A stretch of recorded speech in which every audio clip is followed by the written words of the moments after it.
Olá! Hoje a gente vai mergulhar num texto que é simplesmente atemporal.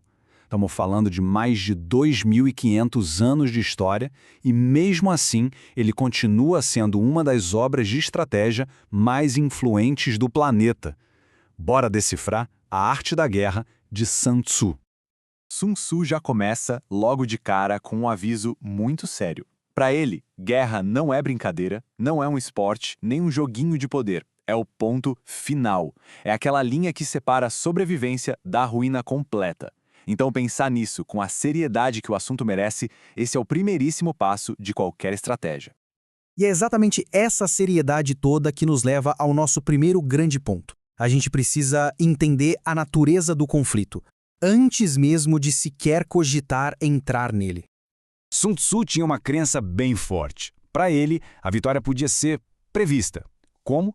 Analisando 5 fatores que ele consideravam cruciais. Primeiro, a doutrina, que é o quê? É a harmonia, a união entre o povo e seu líder. Essa é a base moral de tudo.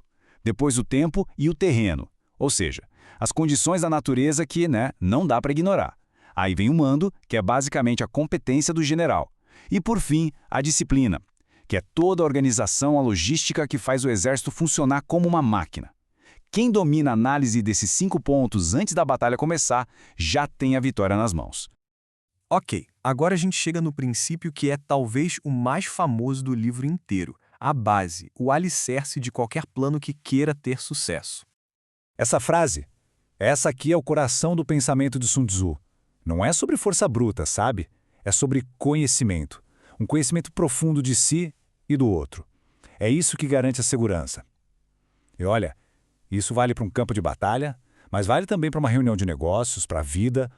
E o mais legal é como essa ideia se quebra em duas. A primeira parte é a invencibilidade. E isso depende 100% da gente. É sobre se conhecer de verdade, saber quais são os pontos fortes e principalmente os pontos fracos. Ser invencível, então, é uma questão de defesa. É se fechar, se tornar inatacável. Simplesmente não dar brecha para o adversário. E aí vem a outra metade da equação. A vitória, ela não vem só da nossa força. Ela vem de conseguir identificar a fraqueza do oponente. A vulnerabilidade está no adversário. Então, vencer é uma questão de ataque, sim, mas não um ataque qualquer. É um ataque cirúrgico, preciso, bem na falha que a gente descobriu. As consequências disso tudo são bem claras. Se a gente se conhece e conhece o inimigo, está seguro. Agora, se conhece só a si mesmo, mas não o outro, aí o resultado é imprevisível. Ganha uma, perde outra. Mas e se não conhece nem a si, nem o inimigo? Bom, aí é receita para o desastre. Perigo em cada batalha. Bom, agora a gente vai para um dos objetivos mais, eu diria, elegantes e talvez o mais surpreendente de toda a estratégia do Sun Tzu. Fica a pergunta no ar, né? O que é o mérito supremo na guerra? Será que é vencer todas as batalhas? Aniquilar o inimigo? Qual seria, assim, a maior glória para um general?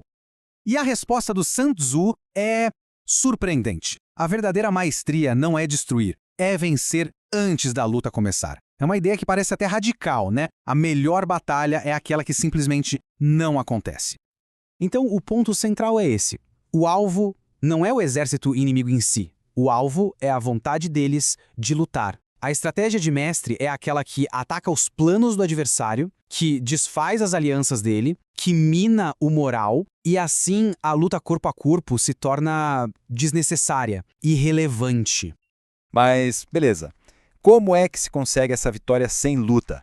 A resposta está numa das ferramentas mais poderosas que o Sun Tzu apresenta. Para Sun Tzu, todo conflito é como um grande teatro de percepções. O engano não é só uma tática, uma carta na manga. Não, é a base, o fundamento de toda a estratégia. Quem controla o que o inimigo acha que sabe, controla o jogo inteiro. E os exemplos práticos mostram bem isso. Se o exército é forte, ele tem que parecer fraco. Por quê? Para deixar o inimigo arrogante. Se as tropas estão se movendo a todo vapor, tem que parecer que está tudo parado, para criar o elemento surpresa. Cada movimento é pensado para pintar um quadro falso na cabeça do adversário e levá-lo a cometer erros que vão custar caro. E isso tem tudo a ver com a ideia de ataques ortodoxos e heterodoxos. O ortodoxo é aquele ataque direto, o convencional, o que todo mundo espera. Já o heterodoxo é o ataque de surpresa, o inesperado. Um mestre da guerra não escolhe um ou outro. Ele mistura os dois num ciclo sem fim e se torna absolutamente imprevisível. Mas de nada adianta ter a melhor estratégia, as melhores táticas, se não tiver a pessoa certa para executar tudo isso. Então agora, o foco é no elemento humano, o líder, o general.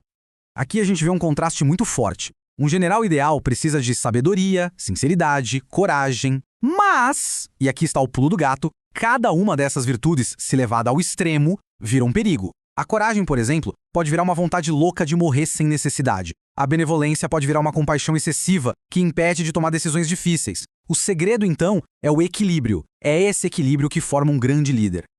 E com isso a gente encerra os ensinamentos do Sun Tzu sobre conhecimento, sobre o engano, sobre vencer sem precisar lutar. Eles são mais atuais do que nunca. Seja na carreira, nos negócios, até nos nossos desafios pessoais. A pergunta que fica é: como a gente pode pegar essa sabedoria milenar e usar para navegar no nosso mundo de hoje?